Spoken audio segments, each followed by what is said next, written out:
What's going on, guys? Bill Birch here from Unfun Stuff with another episode of How to Get Away with Meta. Today, we are going to be talking about the most recent regional winning character, a character I had flying way under the radar, Kirishima II. I actually think, first of all, I did have him in B tier. Second of all, that's my bad. That character is super nuts. Like it's actually so broken. But yeah, so we're here to talk a little bit about Kirishima 2.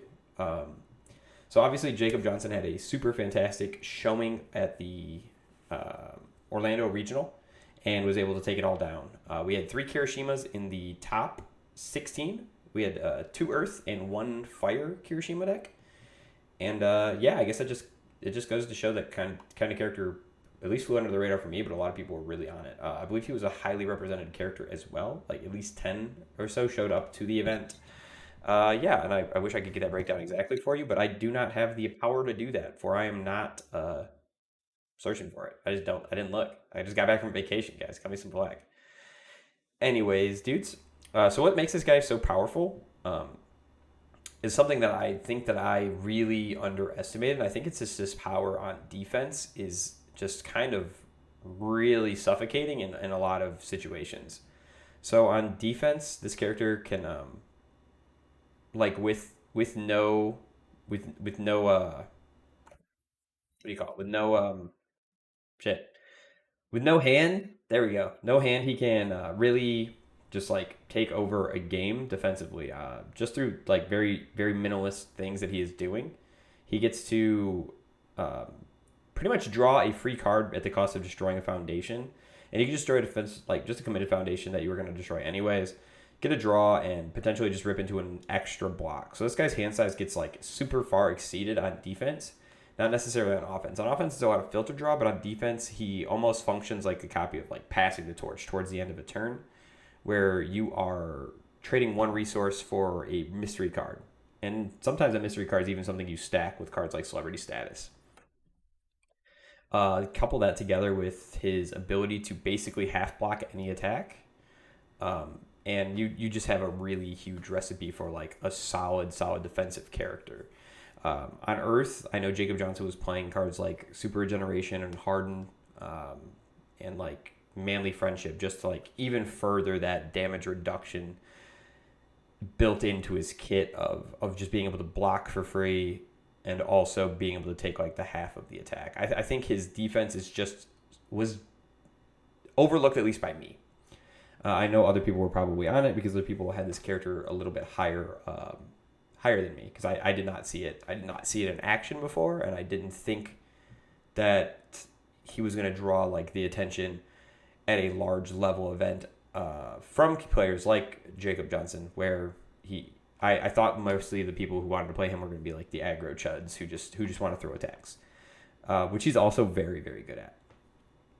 So he is another character that runs very favorably on the Earth like punch package, right? You get cards like Back Alley Haymaker to keep extending your staging area. Big dunks like Texas Smash to really push out some damage, and then like great filler cards like Hardened Frenzy, Hardened Chop, just to really accentuate. Hardened Chop is just nuts in this character, right? It has no real cost at any point playing it, because you're always going to be able to destroy the face downs you committed to pass it, and you are basically taxing your opponent's hand to an extreme level that not a lot of characters are going to be able to deal with. Um, yeah, so that package is just really nuts. I believe. Yeah, let's pull up the list for you guys to see. This is the list I'm talking about. Super solid. Like this is like just an incredible list. Um, I know he has probably going to make changes to it. Actually, he already did. This is not this his deck. I believe had copies of Sugar Rush Power Up in it. So this is just I copied the wrong list, I guess. But yeah, this is basically the gist of it. Where you are really heavily punishing your opponents with hardened chops. You're looking to loop them around with pulls no punches and celebrity status to like really maximize your offense of being able to just draw like whatever attack you want to while keeping your card pool pretty clean. Pulse No Punches into celebrity status obviously isn't like a super new and exciting thing that just is coming up. That's kind of like a old school All Might 3 thing, right? Where All Might 3 really maximizes the ability to do that pretty well as well. Um, but yeah, it's I think it's pushed to more of an extreme level because I think Kirishima has like really tight defensive lines and the access to like a little bit of damage, like a better damage situation through cards like Homage to Hero or whatever it's called. That card is super nuts in the character. Obviously, every single one of them is just +1 to all your attacks the rest of the turn. And on defense, it gives you another one of those draws that you do so desperately need at times when you are trying to just keep pushing and have that excellent defense through your character's response. The character itself is, I'd say, not super susceptible to aggro, but more so an overextension of itself, right? So the best time to probably punish the character, and like from what I saw and talked to JJ about while trying to discuss the deck a little bit, was that it's more susceptible to decks that can block very easily than decks that can string really easily, because the strings don't really matter when he has the ability to turn off your best attack, basically, right, through his face. Okay, so you ideally are like wanting to play a character that can string blocks, and I think that is what this new form, like what this meta is going to look like for at least a little bit, is characters wanting to string blocks together to be able to combat characters like Kirishima and Jiro now, because those are big popular characters at the moment.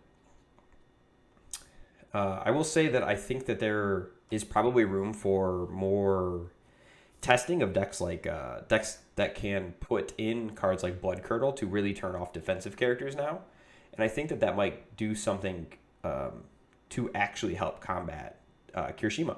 I think that he is susceptible to being tapped, right? Like there's not something you can really say about it. You can't just be like, okay, no, you don't do that. Because the character isn't functioning on like a 700 card board, right? He's recycling his cards. He's turning his tapped cards into face downs. So yes, he is going to always have ready foundations, but he doesn't necessarily always have foundations with effects that are going to be super meaningful. So I think there is room to explore decks like Kirigiri or like Eraserhead, really trying to give him problems. I think the problem with attempting to play those decks is that they have maybe not the most awesome matchups into everything else in the format, but that's kind of the give and take that we're dealing with right now. And I think that you should be trying to prepare for Kirishima as a whole, because I think people are going to want to start leaning towards this defensive style. A lot of people are still trying to play decks like Asui and Tokiyami, and I think that this character is going to excel super hard into them because of just the way in which he plays defense, right? His defense isn't through throwing the blocks at you. It's a lot of damage reduction. It's a lot of on-board threats that you can use to help yourself succeed. And if you are tapping cards, you get to like refill yourself, right? You get to fix your own bad checks, essentially through building off your character. I look at this character as kind of an example of them not necessarily knowing how to figure out the theme that they put Kirishima into. Kirishima 1 obviously had the build face down thing, so they wanted to continue that theme with Kirishima 2. I think that this character has the potential to also be overwhelming, much like Kirishima 1 was on the defensive side. It won't be to the same extent because you're not necessarily picking your blocks, but you are always going to have the ability to play a large string of attacks while keeping your board pretty healthy and untapped. And I think that can be an issue. That's a lot of what the issues were when we saw Kirishima early on in the set 1 meta, was that he got to play the game essentially freer than most decks. And a lot of decks in this game, I'm going to tell you guys, play the fucking game pretty freely. There is a lot of stuff that just says untap, untap, untap, untap, untap. You don't get punished for much in My Hero. Your checks don't matter that much because everything has an untap cost.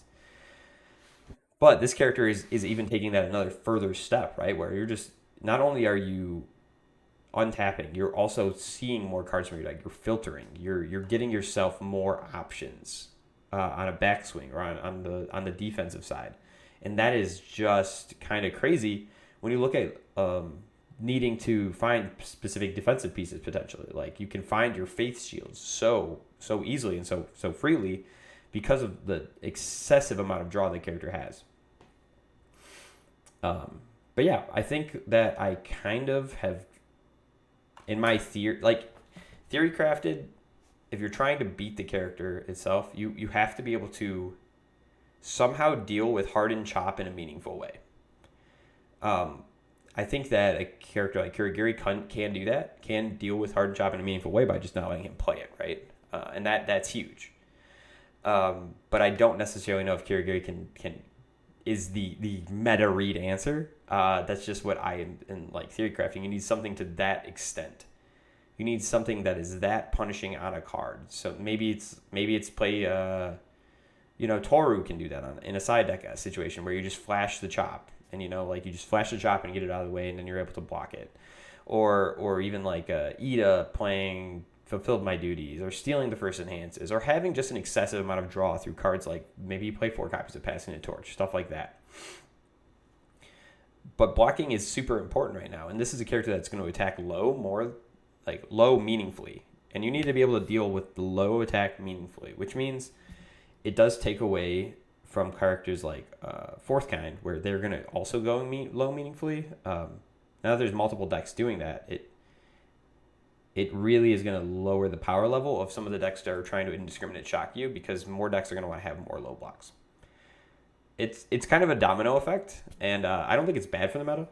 I think it's cool. I think it's cool that the meta is still expressing itself in such meaningful ways, where we almost have like this cyclical format, where things are going to kind of continue to tweak themselves around in a circle until like probably the next set comes out. Just because like it's very rock paper scissors, where like heavy defense is beating on the heavy aggro, and heavy aggro is beating on like the combo mid-range blocking decks, and those decks are beating on the defensive decks because they are capable of this, that, and the other. And it's just like it goes in a circle, and it's really, really cool because Kirishima adds another layer to that, where he also gets to be involved.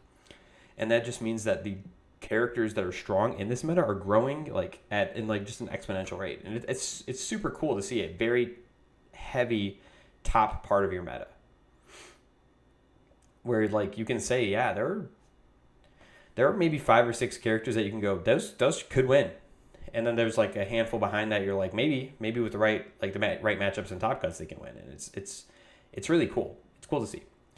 Anyway, guys, that is my episode of How to Get Away with Meta on Kirishima II. Hopefully you guys have enjoyed this episode of the show. Hit the like button, hit subscribe, turn on your notifications, leave some comments, man. Leave some comments on how you interacted with Kirishima throughout the day at the Orlando PTs or Orlando Regional, or how you do in playtesting with your friends. Let me know what you guys think is strong against him, what you guys think is weak against him, and maybe I'm just wrong completely, right, guys? So I'd love to hear from you guys. I'd love all the interaction we get on these meta videos. So thank you so much for tuning in, and that's this is another episode of How to Get Away with Meta from Phil Birch of Unfun Stuff. Thanks a lot, guys.